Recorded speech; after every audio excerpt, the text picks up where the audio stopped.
नमस्कार जय हिंद साथियों, कैसे आप सभी। मैं राहुल अग्रवाल आप सबका स्वागत करता हूं आपके अपने इस डिजिटल प्लेटफॉर्म पर।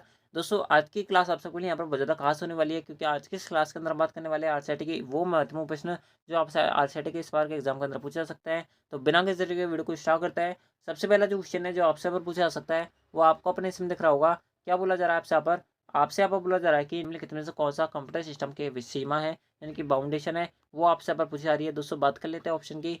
क्या ऑप्शन आपको यहाँ पर दे रखे हैं? सबसे पहला ऑप्शन दे रखा है वो आपको दे रखा है स्पीड, उसके अंदर रखा आपका प्रसिद्धता एक्यूरेसी, उसके अंदर रखा परिश्रम, उसके अंदर रखा आपका बुद्धि का अभाव। दोस्तों मैं आपको बता दूं इसका जो करेक्ट आंसर होगा ना वो होगा आपका पर ऑप्शन डी, बुद्धि का अभाव। क्यों होगा इसका कारण मैं आपको बता देता हूँ। इसलिए होगा क्योंकि कंप्यूटर के अंदर क्या नहीं होता, दिमाग नहीं होता, ब्रेन नहीं होता। जिस आदमी के अंदर जिस चीज़ के अंदर ब्रेन नहीं होता, दिमाग नहीं होता, हमको आप बोलते हैं उसके अंदर बुद्धि नहीं है, यानी कि बुद्धि का अभाव है, लेस ऑफ ब्रेन है। इस बात को आप यहाँ पर याद रखना है। यानी कि ऑप्शन जो यहाँ पर डी होता है वो करेक्ट आंसर था। चलता है आपका अगले क्वेश्चन पर। अगला क्वेश्चन आपसे बोल रहा है कि एक ऑप्टिकल इनपुट डिवाइस जो कागज पर पेंसिल द्वारा लिखी जानकारी को स्कैन करता है और पढ़ता है, वो कौन सा डिवाइस होता है? दोस्तों कागज पर लिखी पेंसिल से जो जानकारी हम जो लिखते हैं ना, गोले वगैरह भरोगे आप जो है ओएमआर के अंदर, जब आपका आरसीटी का एग्जाम होगा ना वो ओएमआर पर होता है। और ओएमआर के अंदर जब आप गोले भरते हो ना, उसको पढ़ने वाला जो डिवाइस होता है ना वो आपका क्या कहलाता है? वो आपके यहाँ पर ओएमआर कहलाता है। आपको क्या मिलती है? ओएमआर शीट मिलती है। इस बात को आप यहाँ पर याद रखना। हम शॉर्ट के अंदर उसे ओएमआर ही बोल देते हैं, इसलिए मेरे मुंह से भी क्या निकल गया, ओएमआर निकल गया था। इस बात को आप यहाँ पर याद रखना। ओएमआर की फुल फॉर्म होती है ऑप्टिकल मार्क रीडर। क्या होती है? Optical mark reader. इस बात को आप यहाँ पर याद रखें, ठीक है। चलते हैं आपका अगले क्वेश्चन पर। अगला क्वेश्चन आपसे बोल रहा है कि प्रशासनिक सुधार विभाग किससे संबंधित है? दोस्तों मैं आपको बता दूं प्रशासनिक सुधार विभाग किससे संबंधित है वो आपसे पूछा रहा है। बात कर लेते हैं ऑप्शन की। क्या ऑप्शन मिल रहा है? वो आपको मिल रहा है ओडीएफ, फिर मिलता है आरटीआई, उसके अंदर रखा आपको यहाँ पर एसआरडीएफ, उसके बाद रखा आपको यहाँ पर उपरोक्त में से कोई नहीं। दोस्तों मैं आपको बता दूं इसका जो करेक्ट आंसर होगा ना, यहाँ पर सुधार विभाग जो होता है ना वो आपके यहाँ पर एसडीआरएफ से संबंधित है। इस बात को आप यहाँ पर याद रखना, ठीक है। एसडीआरएफ की फुल फॉर्म होती है स्टेट डिजास्टर रिस्पॉन्स फोर्स। ये आपको पीडीएफ मिलेगी ना, उसके अंदर सारी चीज़ें आपको देखने को मिलेगी। आपको उसके अंदर कोई दिक्कत नहीं आने वाली है।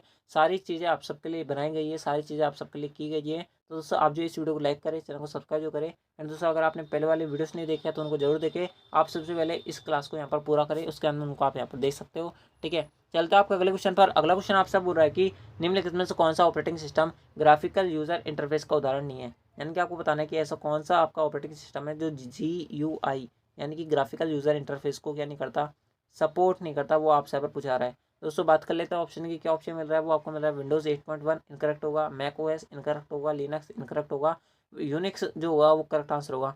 यूनिक्स जो है ना वो आपके यहाँ पर GUI को क्या नहीं करता, सपोर्ट नहीं करता। इस बात को आप यहाँ पर याद रखना। यानी कि ऑप्शन जो डी है वो हमारा इस क्वेश्चन का करेक्ट आंसर है, ठीक है। चलता है आपका अगले क्वेश्चन पर। अगला क्वेश्चन आपसे बोल रहा है कि विंडोज में स्टार्ट बटन का उपयोग किसके लिए किया जाता है? स्टार्ट बटन का आप इस्तेमाल क्यों करते हो वो आपसे पूछा रहा है। बात कर लेते हैं ऑप्शन की। आपको ऑप्शन मिल रहा है एप्लीकेशन लॉन्च करने के लिए, डिवाइस सेटिंग के लिए, सिस्टम को बंद करने के लिए, उपरोक्त सभी के लिए। दोस्तों मैं आपको बता दूं स्टार्ट बटन का हम इस्तेमाल क्यों करते हैं। एप्लीकेशन को लॉन्च कर सकते हो, यानी कि कोई भी ऐप ओपन कर सकते हो, कोई भी सॉफ्टवेयर ओपन करने के लिए कर सकते हो। डिवाइस सेटिंग की, यानी कि आपका जो कंप्यूटर है ना उसकी सेटिंग बदल सकते हो, यानी कि ऑप्शन बी भी करेक्ट है। ऑप्शन सी सिस्टम को बंद करने के लिए भी कर सकते हो, पावर ऑफ ऑन करने के लिए भी कर सकते हो। यानी कि ऑप्शन जो डी होगा, सारे काम जो है हम स्टार्ट बटन के थ्रू कर सकते हैं, ठीक है। दोस्तों इस वीडियो में आगे बढ़ने से पहले मैं आपको बता दूं अगर किसी भाई बहन ने अब तक वीडियो को लाइक नहीं करना तो मेरे भाई वीडियो को लाइक करे, चैनल को सब्सक्राइब जो करे, ताकि हमें भी थोड़ा सा यहाँ पर मोटिवेशन मिले आप सबके लिए यहाँ पर ऐसी वीडियोस बनाने के लिए, ठीक है। इस बात को आप यहाँ पर याद रखना, ठीक है। चलते हैं आपका अगले क्वेश्चन पर। अगला क्वेश्चन आपसे क्या बोल रहा है? अगला क्वेश्चन आपसे बोल रहा है कि निम्नलिखित में से कौन सा ऑपरेटिंग सिस्टम मल्टीटास्किंग को सपोर्ट नहीं करता, लागू नहीं करता, वो आपसे पूछा रहा है। दोस्तों बात कर लेते हैं ऑप्शन की। क्या ऑप्शन मिल रहा है? वो आपको मिल रहा है विंडोज 98, उसके अंदर रखा आपका ऊपर विंडोज NT, उसके अंदर रखा आपका ऊपर विंडोज XP, उसके अंदर रखा आपका ऊपर MS DOS। दोस्तों मैं आपको बता दूं मल्टीटास्किंग में जो सपोर्ट नहीं करता ना वो ऑपरेटिंग सिस्टम कौन सा है? वो है आपका पर MS DOS। इस बात को आप यहाँ पर याद रखना, ठीक है। यानी कि ऑप्शन जो डी है वो हमारा इस क्वेश्चन का करेक्ट आंसर है। दोस्तों एक मैं इसके अंदर कुछ नहीं कर सकता, आपको यहाँ पर सारे क्वेश्चन पढ़ने ही पड़ेंगे।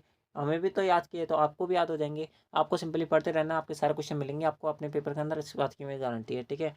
चलते हैं आपका अगले क्वेश्चन पर। अगला क्वेश्चन आपसे पर क्या बोल रहा है? अगला क्वेश्चन आपसे बोल रहा है कि मॉडेम का पूरा नाम क्या होता है? दोस्तों मैं आपको बता दूं मॉडेम का जो पूरा नाम होता है ना वो होता है आपका यहाँ पर मॉड्यूलेटर, मॉड्यूलेटर और डी मॉड्यूलेटर, ठीक है, ये होता है। बहुत सारे बच्चे बोलेंगे मॉडेम का, इसके अंदर मॉडेम को किस प्रकार से लिखता है? हम इस प्रकार से लिख सकते हैं ना, ठीक है। तो इसका तो मो लिया है हमने, इसका डैम लिया है, इस प्रकार से मॉडेम बनेगा। तो इसका फुल फॉर्म क्या बनेगा? मॉड्यूलेटर और डीमॉड्यूलेटर। ऑप्शन जो ए है वो करेक्ट है।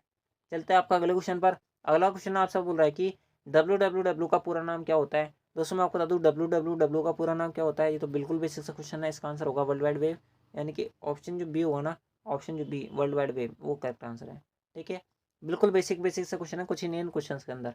चलता है आपका अगले क्वेश्चन पर। अगला क्वेश्चन आपसे पर क्या बोल रहा है? अगला क्वेश्चन आपसे बोल रहा है कि यूपीआई यानी कि यूनिफाइड पेमेंट इंटरफेस, इसकी फुल फॉर्म मैंने यहाँ पर लिखी है ताकि आपको एक क्वेश्चन अंदर 2 से 3 क्वेश्चन में आपको बता सकूँ। उसके बाद रखा आपका पर यूपीआई यूनिफाइड पेमेंट इंटरफेस में पुश टेक्नोलॉजी का इस्तेमाल क्यों किया जाता है, यानी कि पुश टेक्नोलॉजी का जो इस्तेमाल करता है वो क्यों करता है, वो आपसे पूछा रहा है। दोस्तों यूपीआई पेटीएम का इस्तेमाल क्यों करते हो, वो आपसे इंडायरेक्टली पूछा रहा है। पेटीएम का इस्तेमाल पैसा भेजने के लिए कर सकते हो, बिल्कुल कर सकते हो। भुगतान प्राप्त करने के लिए कर सकते हो, बिल्कुल कर सकते हो। यानी कि दोनों काम हम इसके लिए कर सकते हैं। ऑप्शन सी इनकरेक्ट होगा, ऑप्शन डी दोनों काम करने के लिए हम इसका यहाँ पर इस्तेमाल कर सकते हैं। ठीक है, यानी कि ऑप्शन जो डी था वो करेक्ट आंसर था। चलता है अगले क्वेश्चन पर। अगला क्वेश्चन आपसे बोल रहा है कि क्लाउड स्टोरेज प्लेटफॉर्म के उदाहरण है। दोस्तों क्लाउड स्टोरेज जो प्लेटफॉर्म होते हैं ना, वो आपके यहाँ पर 5 से 6 होते हैं। ये क्वेश्चन मैंने आपको बहुत बार बता चुका हूँ। ठीक है, बात कर ले तो ऑप्शन की क्या ऑप्शन मिल रहा है, वो आपको मिल रहा है गूगल ड्राइव, बिल्कुल होता है इसका एग्जाम्पल। माइक्रोसॉफ्ट वन ड्राइव ये भी होता है, ड्रॉप बॉक्स भी होता है, यानी कि ऑप्शन डी होगा ना। उपरोक्त सभी ऑप्शन डी वो करेक्ट आंसर होगा। इसके अलावा और कौन कौन से होते हैं? इसके अलावा आपके यहाँ पर राज मेक होता है, राज क्लाउड होता है, राज वॉलेट होता है। ये सारे क्या होते हैं? आपके क्लाउड स्टोरेज प्लेटफॉर्म ही तो होते हैं, यानी कि ऑप्शन डी है वो करेक्ट आंसर है। चलता है आपका अगले क्वेश्चन पर। अगला क्वेश्चन आपसे बोल रहा है कि माइक्रो ब्लॉगिंग का निम्नलिखित में से कौन सा एक उदाहरण है? माइक्रो ब्लॉगिंग किस पे कर सकते हैं, यानी कि आप जो अपने जीवन के बारे में जो गाथा है वो कहाँ पर गा सकते हो, वो आपसे पूछा रहा है। यानी कि अपनी ब्लॉगिंग वगैरह आप समझते होंगे कि ब्लॉगिंग क्या होती है। तो दोस्तों मैं आपको बता दूँ, ब्लॉगिंग जहाँ पर की जाती है ना, वो आपके यहाँ पर कहाँ पर की जाती है? ट्विटर के अंदर की जाती है। शॉर्ट नोट्स हम इन्हें बोल सकते हैं। शॉर्ट नोट्स के अंदर हम जो है अपने जीवन में जो चल रहा होता है, चाहे कोई कंट्रोवर्सी हो चाहे कुछ भी हो, हम उसके बारे में बताते हैं। यानी कि ऑप्शन जो ए होगा ना वो करेक्ट आंसर होगा। ठीक है, इस बात को आप यहाँ पर याद रखें। एंड दोस्तों इस वीडियो को मैं आगे बढ़ूँ उससे पहले, किसी भाई ने अभी वीडियो को लाइक नहीं किया ना, तो भाई मेरे अभी इस वीडियो को पॉज करो। एंड दोस्तों आप जो वीडियो को लाइक करो, सबसे पहले चैनल को सब्सक्राइब जरूर करो। एंड दोस्तों उसके बाद में आप जो इस वीडियो को यहाँ पर कंटिन्यू वॉच कर सकते हो। ठीक है, चलता है आपका अगले क्वेश्चन पर। अगला क्वेश्चन आपसे पर क्या बोल रहा है? अगला क्वेश्चन आपसे बोल रहा है कि MOC का पूरा नाम क्या है? MOC का पूरा नाम क्या है, यानी कि MOC की फुल फॉर्म क्या होती है, वो आपसे अगर पूछा रही है। दोस्तों मैं आपको बता दूं, MOC जो होता है ना, एक एजुकेशन से रिलेटेड पोर्टल होता है। इसका एग्जाम्पल होता है उदय सिटी। इस बात को आप यहाँ पर याद रखना, उदय सिटी इसका एग्जाम्पल है। ये एग्जाम्पल पूछा जाता है, 3-4 बार तो पूछा जा चुका है अब तक। तो आप जो इसको याद रखना, उदय सिटी इसका क्या है? एग्जाम्पल है। ठीक है, बात करें इसकी फुल फॉर्म की। इसकी फुल फॉर्म होती है मैसिव ओपन ऑनलाइन कोर्सेज। क्या होती है? Massive open online courses, online open courses. Option जो ए है वो करेक्ट है। ठीक है, चलते हैं आपको अगले क्वेश्चन पर।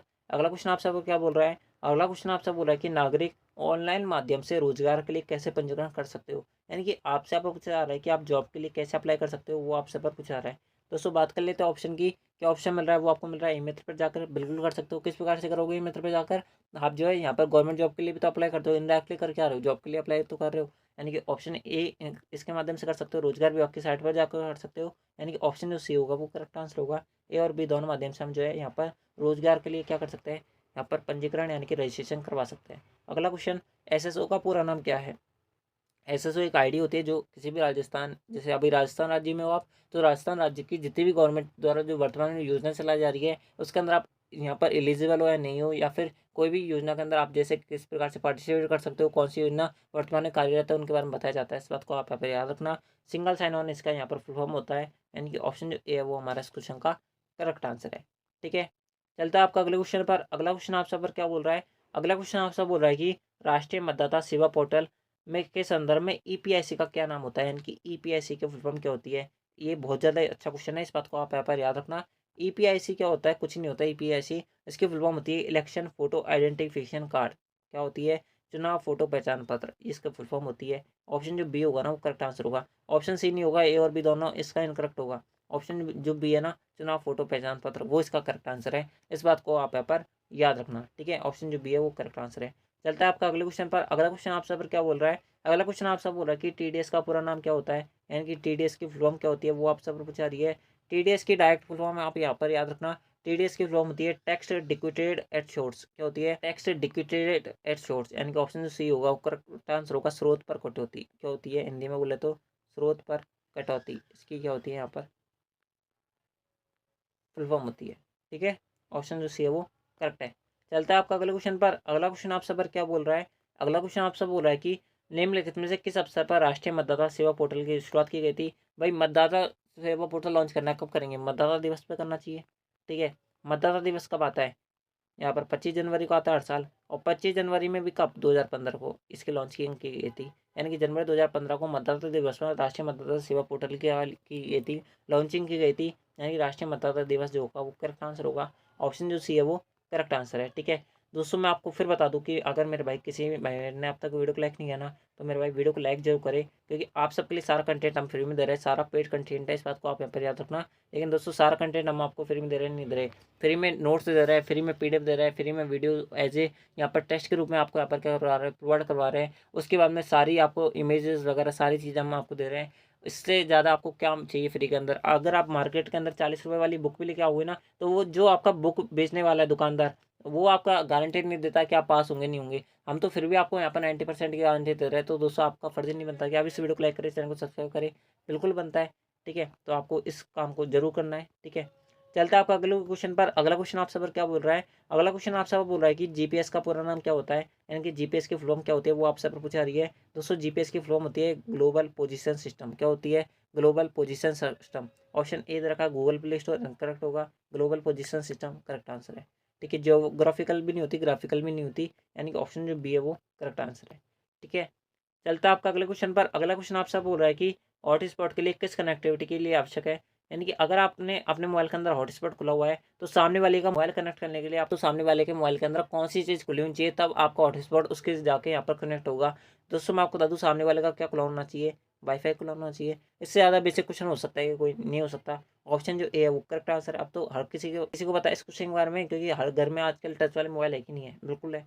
ठीक है, चलता है आपका अगले क्वेश्चन पर। अगला क्वेश्चन आपसे पर क्या बोल रहा है, अगला क्वेश्चन आपसे बोल रहा है कि पेज ओरिएंटेशन ऑप्शन किस टाइप में मिलता है। दोस्तों मैं आपको बता दूं, पेज ओरिएंटेशन क्या होता है। सबसे पहले बहुत सारे बच्चों को ये डाउट है, पेज ओरिएंटेशन कुछ नहीं होता है। एक पेज सीधा खड़ा है, एक पेज आड़ा खड़ा है, ये आपका यहाँ पर ओरिएंटेशन है। जब ये खड़ा होता है सीधा, ये पोर्ट्रेट है, ये यहाँ पर लैंडस्केप है, ये आपके क्या कहलाते हैं, ये व्यवस्था क्या कहलाती है, पेज ओरिएंटेशन कहलाती है। और एक यहाँ पर ऑप्शन मिलता है देखने को, पेज लेआउट के अंदर मिलता है। ऑप्शन जो ए है वो करेक्ट आंसर है। ठीक है, चलते हैं आज के इस वीडियो के, आज के इस क्लास के सबसे लास्ट में फाइनल क्वेश्चन तरफ। क्या क्वेश्चन आपसे यहाँ पर बोला जा रहा है, आपसे आप बोला जा रहा है कि टाइम्स न्यू रोमन क्या है। दोस्तों मैं आपको बता दूं, टाइम्स न्यू रोमन कुछ नहीं होता है, ये एक तरीके का क्या होता है, फॉन्ट होता है। क्या होता है, फॉन्ट होता है। ऑप्शन जो ए है वो करेक्ट आंसर है। ठीक है, तो दोस्तों आई होप आपको एक क्वेश्चन समझ बैठे होंगे। दोस्तों आज की इस क्लास के अंदर बस इतना ही। ये थे आपके यहाँ पर आरसीटी के मोस्ट इंपॉर्टेंट क्वेश्चन, जो कि मैंने आपको बहुत कम समय के अंदर सारी एक्सप्लेनेशन के साथ समझाने का ट्राई करा है। आई होप आपको सारे क्वेश्चन समझ बैठे होंगे। अगर आपको वीडियो पसंद आए तो वीडियो को लाइक कर देना, चैनल को सब्सक्राइब कर लेना। आपको क्लास कैसी लगी वो आप हमें कमेंट बॉक्स में जरूर बताना। आपके कितने क्वेश्चन हुए वो भी आप हमें कमेंट बॉक्स में जरूर बताना। तो दोस्तों आज की इस क्लास के अंदर बस नहीं, मिलता है आपकी नेक्स्ट आरसीटी वाली वीडियो के अंदर। जब तक के लिए जय हिंद, जय भारत, जय हिंदुस्तान। एंड दोस्तों अगर आपने पहले वाली क्लासेस नहीं देखे तो उनको जरूर देख लेना। आपको इसी चैनल के प्लेलिस्ट में अब तक के हमारे जितनी भी क्लासेस है जो हमने आपके अपलोड कर रखी है, वो आपको एक जगह देखने को मिल जाएगी। आपको इसके अंदर कोई दिक्कत नहीं आने वाली है। तो दोस्तों अगर आपने पहले वाली वीडियोस नहीं देखे तो उनको जरूर देख रहे हैं। तो दोस्तों आज की इस क्लास के अंदर बस नहीं, मिलता है आपकी नेक्स्ट आरसीटी वाली वीडियो के अंदर। जब तक जय हिंद, जय भारत, जय Hindustan. Thanks for watching, thank you.